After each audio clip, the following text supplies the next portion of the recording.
I think one of the things that's not hard, but with what I do, because people can't see it, they often don't realize, like, I think outsiders wouldn't realize how much I'm doing. I think if you're in the session, you're aware of how much I'm doing because it affects your life so much and you're realizing all the different areas of life that we're working on. But for example, let's say I'm like, hey, I cleared this self-sabotage pattern that you have with your love life and you've had in this incarnation and this incarnation and this incarnation.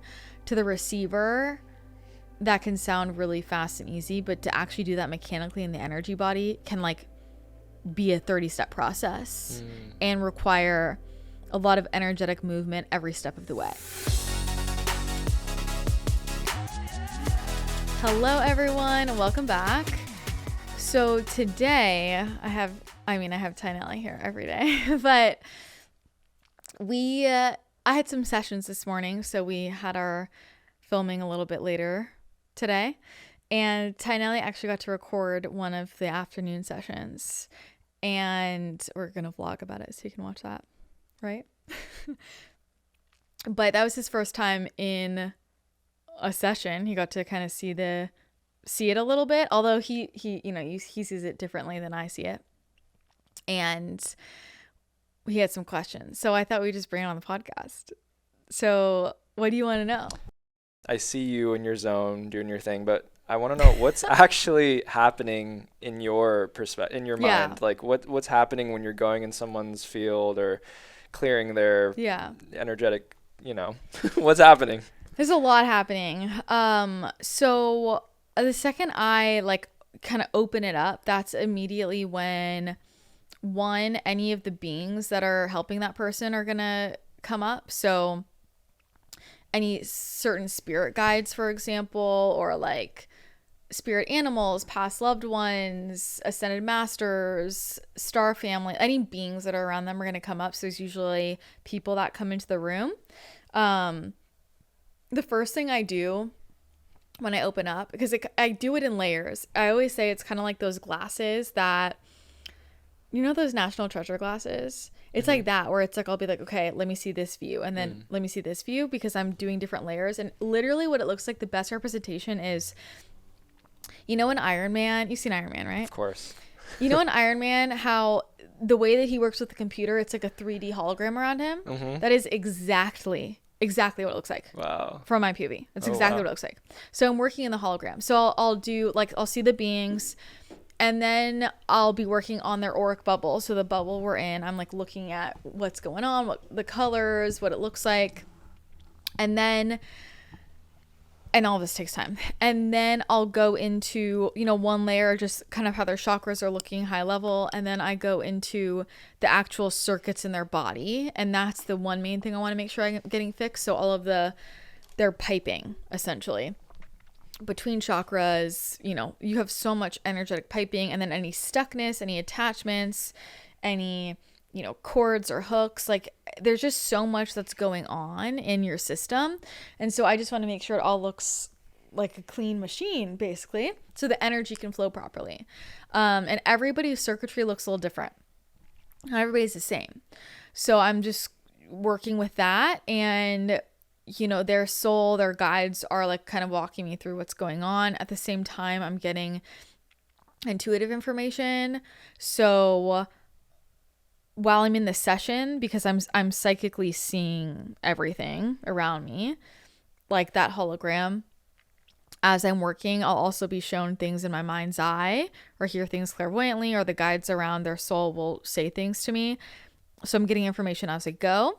And then I will be working more in that hologram field. So I'll work with their coding. It's like the coding of a computer. So go into the back end, and it literally looks like a computer. So I can pull up their files. It's just like Iron Man with the hologram. It's exactly what it is for my POV. So you've done so many sessions, you mentioned. Is there anything that you've seen across the board that's like, oh, this is such a common theme in all the sessions I've done? Yeah. Yeah. And what is that? A lot of people have tears in their aura. Their aura is just leaky and floppy is a big one. That's super common, as are, honestly, attachments are pretty common. a lot of it is because of the music people listen to and the shows they watch. It's just easy for stuff to get in. People freak out about attachments because of what we've seen in movies, and they think it's like, you know, this like a really rare and like dark thing. And there can be things that are much more insidious than others, but there are all kinds of entities that are just, or attachments that are just annoying and not great, and like they can get it in really easy ways, and it's just not that big of a deal to clear. It's like brushing your teeth, you know. So stuff can get in the field. That's really common. I would say, you know, they're not grounded. They're really not grounded into the earth. They're really not grounded into their bodies. So I'm doing a lot to kind of like pull their energy into their system. A lot of cords. People have a lot of cords, a lot of attachments now more than ever, because we live in a world where we have way too much access to each other. It's like not normal with phones and computers and everything. We're talking to everybody all the time. We form emotional attachments with people we don't even know. So there's a lot of that. Yeah, those are some of the really common ones. Is there a particular chakra or part of the body that you find like is more often out of balance than others? Yeah. The root, the sacral, and the throat. And the sacral and the throat are directly connected, but those are the most common ones that are like super out of balance. And a lot of people, you know, their crown and their third eye aren't in balance, but it's more a consequence of the other ones not being in balance. So I'm looking at like what's the core reason. It's kind of like dominoes. So one thing being thrown off in the energy body can create other issues down the line. So we're looking at like what's causing what, right? Sometimes it's actually your crown or your soul star chakra being disconnected that's causing your root chakra to be disconnected. Other times it's your root chakra being disconnected that causes your crown to be out of balance. So we want to look at like where is it starting and what's attached there, which is maybe it's something from childhood, maybe it's something from another lifetime, maybe it's a belief that you're storing, maybe it's just practices that you have or you don't have in your life. So we want to look at what the root is, and that fixes everything else pretty easily. I always tell people, I'll be like, I know it feels like you have 20 problems, but you just have one.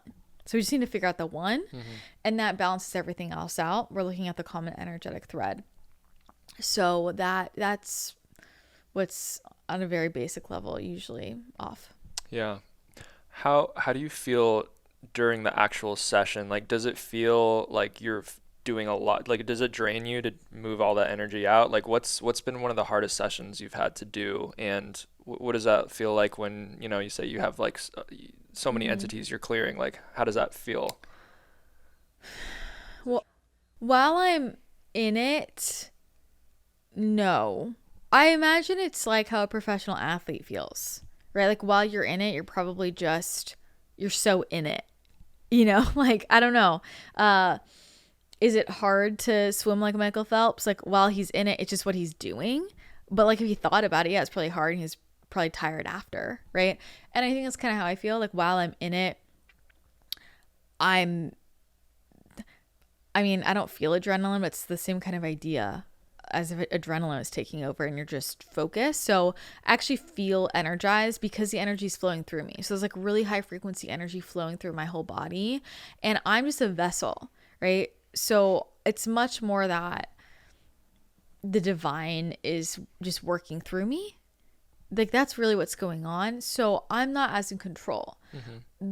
I think the harder part is actually more when I'm sharing everything that came up, and when if I'm trying to bring it down to a more practical level, because it's a bit more human, so it's just a bit more tiring for me. But usually I don't really feel tired until later, just because there's a lot of energy flowing through. You know, it's like running a marathon all day. Yeah. There are some times, especially if I'm doing a group session, I think if I'm doing a big group session, that's the only time I really feel like, I don't know if tired's the right word, but I'll get hot. I'll get sweaty. And there are a lot of sessions I'm sweating. I'm sweating. I'm aware that I'm working, but I'm not tired while I'm doing it. But I sleep well later, you know, and I relax. It's a lot of energy movement. And I think one of the things that's not hard, but with what I do, because people can't see it, they often don't realize, like, I think outsiders wouldn't realize how much I'm doing. I think if you're in the session, you're aware of how much I'm doing because it affects your life so much and you're realizing all the different areas of life that we're working on. But for example, let's say I'm like, hey, I cleared this self-sabotage pattern that you have with your love life and you've had in this incarnation and this incarnation and this incarnation. To the receiver, that can sound really fast and easy, but to actually do that mechanically in the energy body can like be a 30-step process and require a lot of energetic movement every step of the way. So sometimes, I'm finding, okay, where does this start? And it's connected to this. So then I'm talking to all the voices in that person's energy body, their soul, their ego, their mind, their fear, their inner child. Different aspects of you will come up. So sometimes I'm like, okay, can we clear this? And they'll say no. I go, well, why can't we clear it? And they'll be like, because I'm afraid XYZ will happen. I'm like, okay, well, what would help you not be afraid that XYZ will happen? And I'm like, well, I want to go back to this time when this happened. So then I'm going back to that time.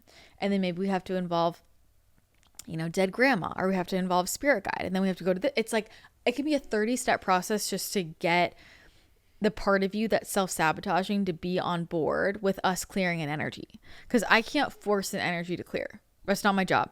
So if I'm asking your soul, your body, if I'm saying, hey, are you ready to release this? And it's like, no, leave it. I'm gonna leave it. I'm not gonna, it's because it's not my job. Right. But if the soul is saying, yes, it's time to clear it, and your angry inner child, your hurt inner child is saying, no, I don't want to, then I've got to work with that hurt inner child to get it on board. So there's just a lot of these different types of conversations happening really fast. And I mean, what's so fun about it is I'm always like, I just get to watch movies all day because I'm in people's soul movies. And I might go through like 40 lifetimes or like 100 different memories from someone while I'm going. I'm literally watching everything like a movie playing out.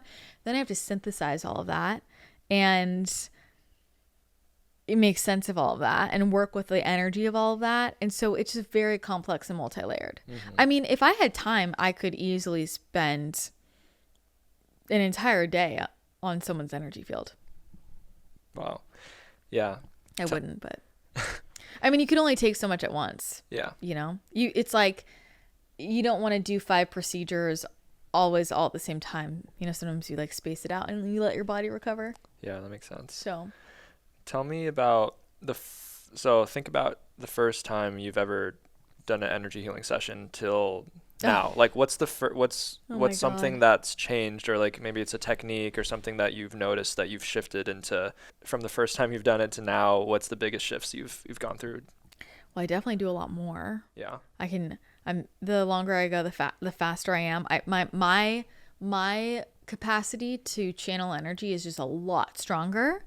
And so I can channel a lot more energy, a lot faster, a lot more potently, versus when I was first starting, my energetic capacity wasn't there. Because you're basically acting like, you're a conduit. Like you're just the cord that the electricity is flowing through.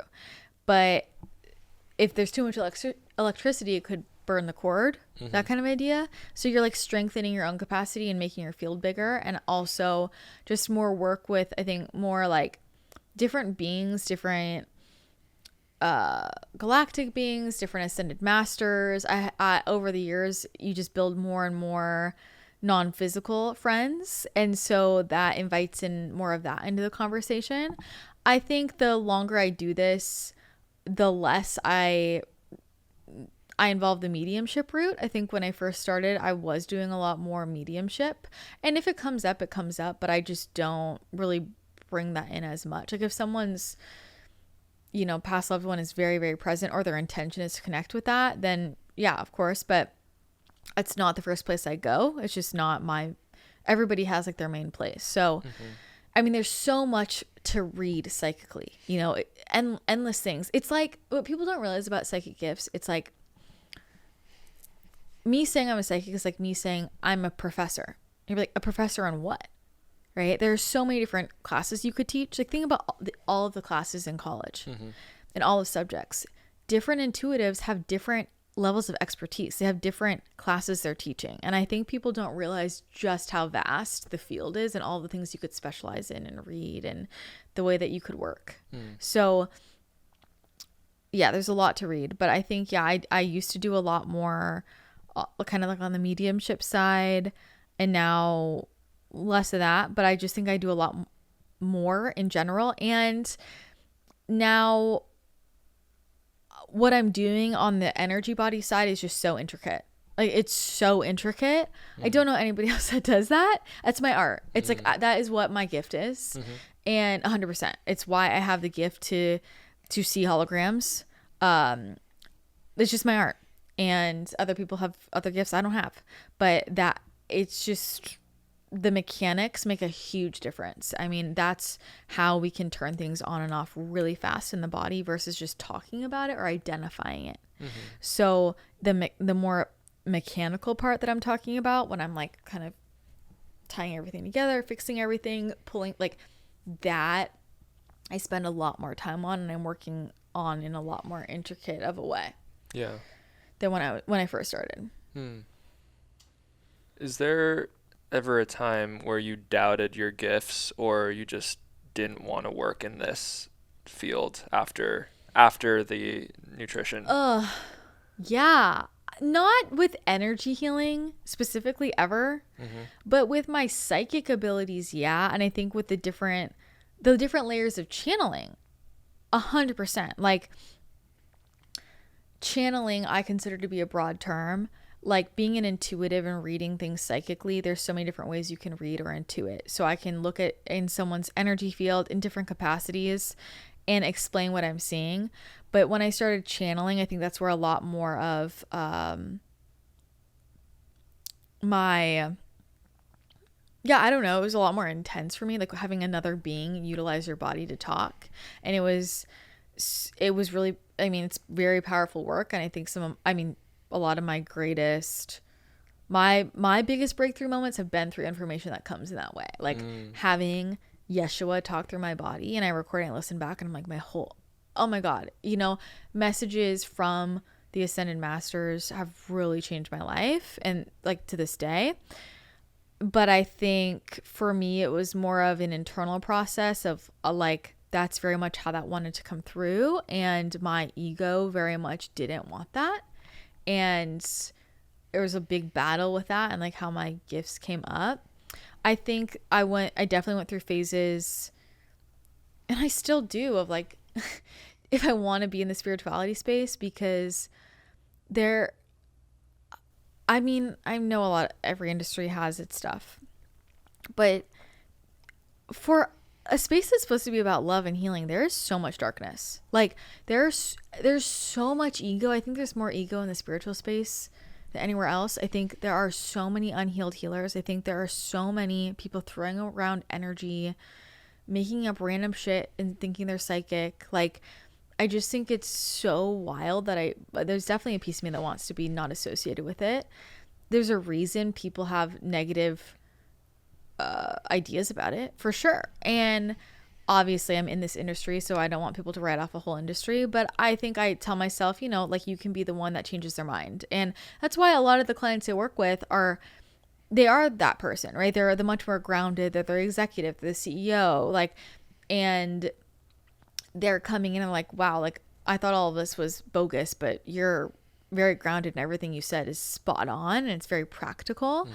So I think that can be a breath of fresh air for people. I think I just learned over the years, I just focus on my lane, my community, what the divine wants to share through me. And I just really don't pay attention to anybody else channeling any other information. I think there's a lot of stuff in the spirituality space that is very doom and gloom.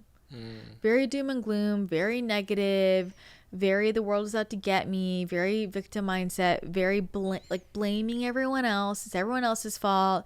You did a curse on me. It's just like all this stuff that I'm like, I don't want anything to do with any of this. It feels like a different industry, but there's that part of personality that part of spirituality where I just like want to roll my eyes. Yeah. Like, I don't want to touch this 10-foot pole. Like, it's so silly.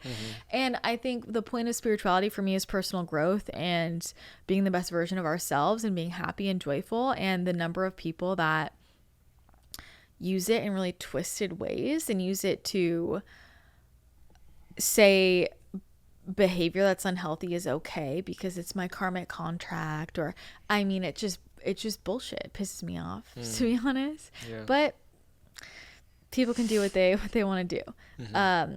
So yeah, there's been a lot of times I just am not sure. Yeah, I've questioned if I want to be in this space because it feels, there's a lot of it that just doesn't feel good. How do you do energy healing on yourself? Do you see someone else for that, or do you do it on yourself? I do it on myself. Yeah. I do it myself. What does that look like? Pretty much every day, or at least 5 days a week. And every day is different, but it's my most important part of the day, and it's night and day, my mood, if I get it done or not, because it's just so important to me. It makes me happy. And it looks kind of similar to what you saw, but different. So I usually pull out my journal and I like to write down my intentions, and I call in my guides and I just have a conversation. I'm like, this is what I want to focus on today. And I like to lay down and I just do the same thing on myself. I just do it on myself. And sometimes the guides will do it for me. So I'll just lay there and they'll do it for me. And it's the same thing. I'm seeing stuff in my fields. I'm also getting imagery in my mind's eye. So I'm seeing the different layers. And the only difference is I don't have to explain it because I'm live in it. So I know what it is. But it's the exact same process. What is there anything that stands out to you in all the sessions you've done that was like a huge, powerful shift that a client received after a session with you? Oh my gosh. So many. Literally so many.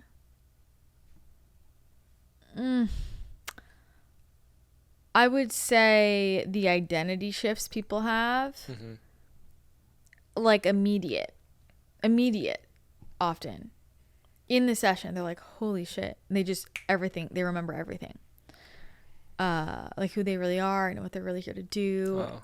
That is really, to watch it, like they get off the table and they're just totally different. That's really powerful.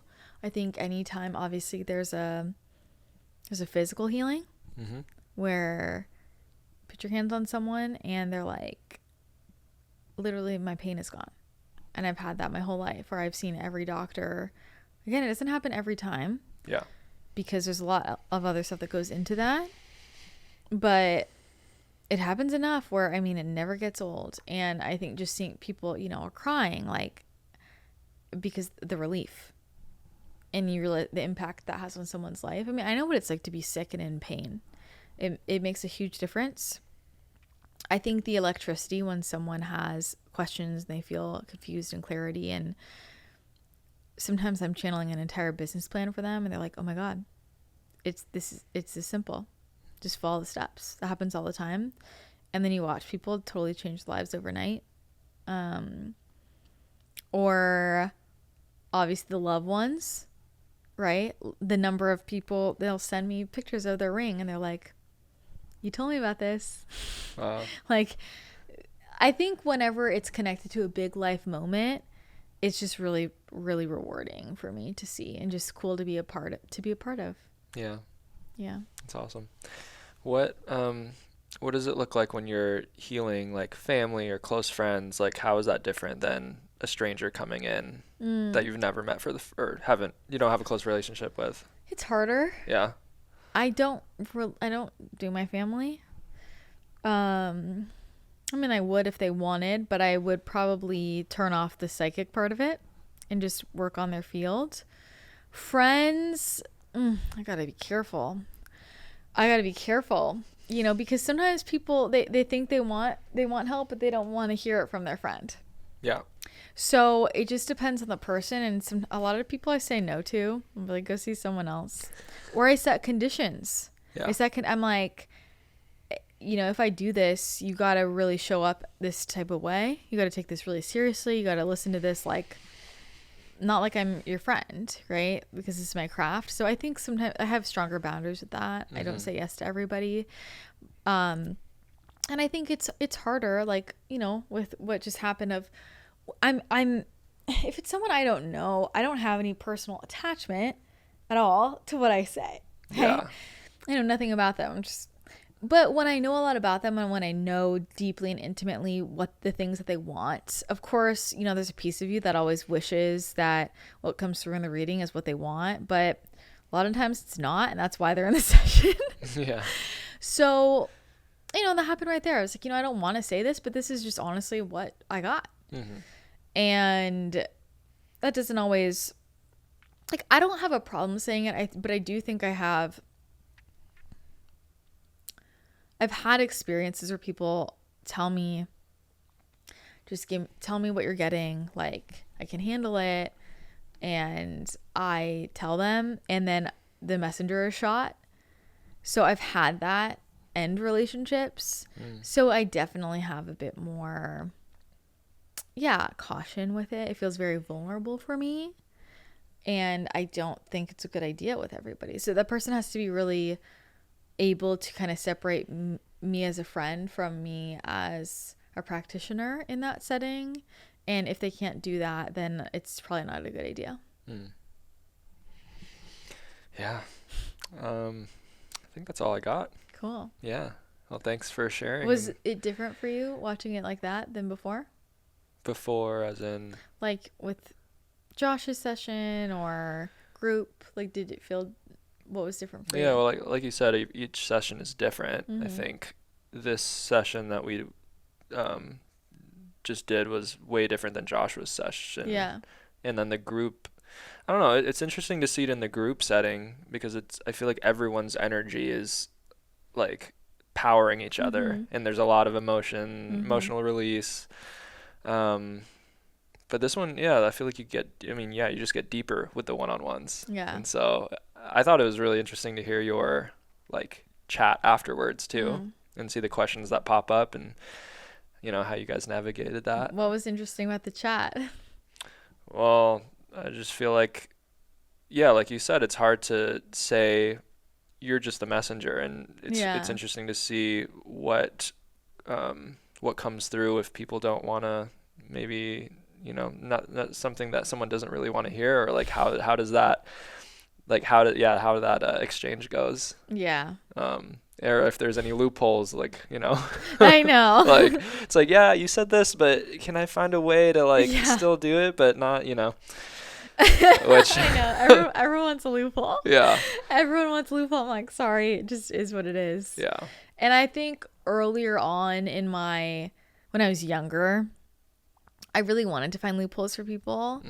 And the longer I've done this, I just have too much evidence, and like I've done it long enough where I'm like, there's no loopholes. Like, this is how it is. Yeah. And when I was young, I think I used to say things like, you could try it. Like we could try, maybe you could always change timelines. And that can be true. But there are so many things now where, people say, well, I'm just, no, you're not going to get the result you want. Yeah. It's just that simple. And because I have just too much, so much evidence, like I know how it works. I'm a lot more confident in that, but I'm still a human. I don't always like to deliver news that I know makes people uncomfortable. But, I would say honestly, 90% of the time, people are very happy with everything they're receiving. There's generally people are really like excited about it. Yeah. So because it's genuine and it's like, it's true. Yeah. Yeah. It's not filtered or anything. Like, exactly. Which was what people appreciate, I feel like. And people who want clarity. Yeah. It's like, that's how I am. I attribute that to anything good in my life. Like, I don't care about being right. I don't care if I have to burn my life to the ground and restart. I just want the truth. And like, the sooner I know, the better. The sooner if I need to, completely overhaul something or change something or move or rebrand, or if like, I'd rather know now then do it later. Yeah. Because I'm not going to run away from it. And I think most people who come to me are the same way. Otherwise, they're not usually attracted to my energy. Is that something you learned through doing all these energy healing sessions? It's like, no. Yeah. It's just the way I've been since I was young, because I've been talking to ascended masters since I was 2 years old. And they would school me. They would tell me, you do it this way, you're going to get this. You do it this way, you're going to get that. And I would do it that way, and I would get that. I was like, shit, can't I just work around that? You're a kid. You're trying to work. No, I learned it, So I think I just have always known, and I hate wasting time. Yeah. I hate wasting time. And obviously from a bigger lens, there's no wasted time. Everything's helpful. But I like to just do things faster and learn more lessons, grow more, try new things, reach different iterations of myself. And I know I feel my best. I feel my happiest and my most magnetic. Like there's ease and joy and abundance and love in my life when I am living as my highest self. So I just want the truth about what that is. So the sooner I know places where I can rise, where I can improve, where I can shift to be that, I don't care what it is. I'm grateful because it's the key code. Yeah. It's exactly what I needed. Yeah. So there hasn't been a session or doing work on yourself where you've disagreed with something that came through, but you've always accepted and went that path. I mean, not where I've like in terms of my own life. Yeah. I mean, there's certainly things I might disagree with like perspective, I guess, on life in general or the best XYZ for people. Like, sure, there are things that I might, but it really depends who I'm talking to. Like, just because an ET is talking to me doesn't mean I'm going to agree with what they're saying. Mm-hmm. But if I'm talking to source, no, I've never like disagreed with something. I'm like, damn. Yeah. My ego might have resisted it at first, for sure. And sometimes my ego resists it for a long time. But yeah, in terms of me asking like for my own blind spots, my own growth, there's never been anything reflected that was wrong. Mm-hmm. I've certainly had sessions with other people where they reflected things that I went back and checked and I was like, no, that was wrong. Mm-hmm. And then my guides will like tell me what was actually wrong, what I actually need to work on. Mm-hmm. So yeah, like I trust myself. Yeah. I trust myself 100%. I have full confidence in myself. In that regard. Yeah. Yeah. So, well, glad I got to be a part of it. Yeah, thanks for having me. Let us know if this is interesting, guys. Thanks, Ty Nelly. Anytime. Let us know if you want Ty Nelly on more episodes. Ooh. What's it called? Breaking the third wall or fourth wall? I think fourth. Breaking the fourth wall. Maybe third. I think it's fourth. Fourth sounds good. Yeah, it sounds fourth. Okay, we're breaking the fourth wall. Watch it be third. All right, guys, that's it for today. Thank you so much for tuning in. Hope you have an amazing rest of your day, and I'll chat with you again next time.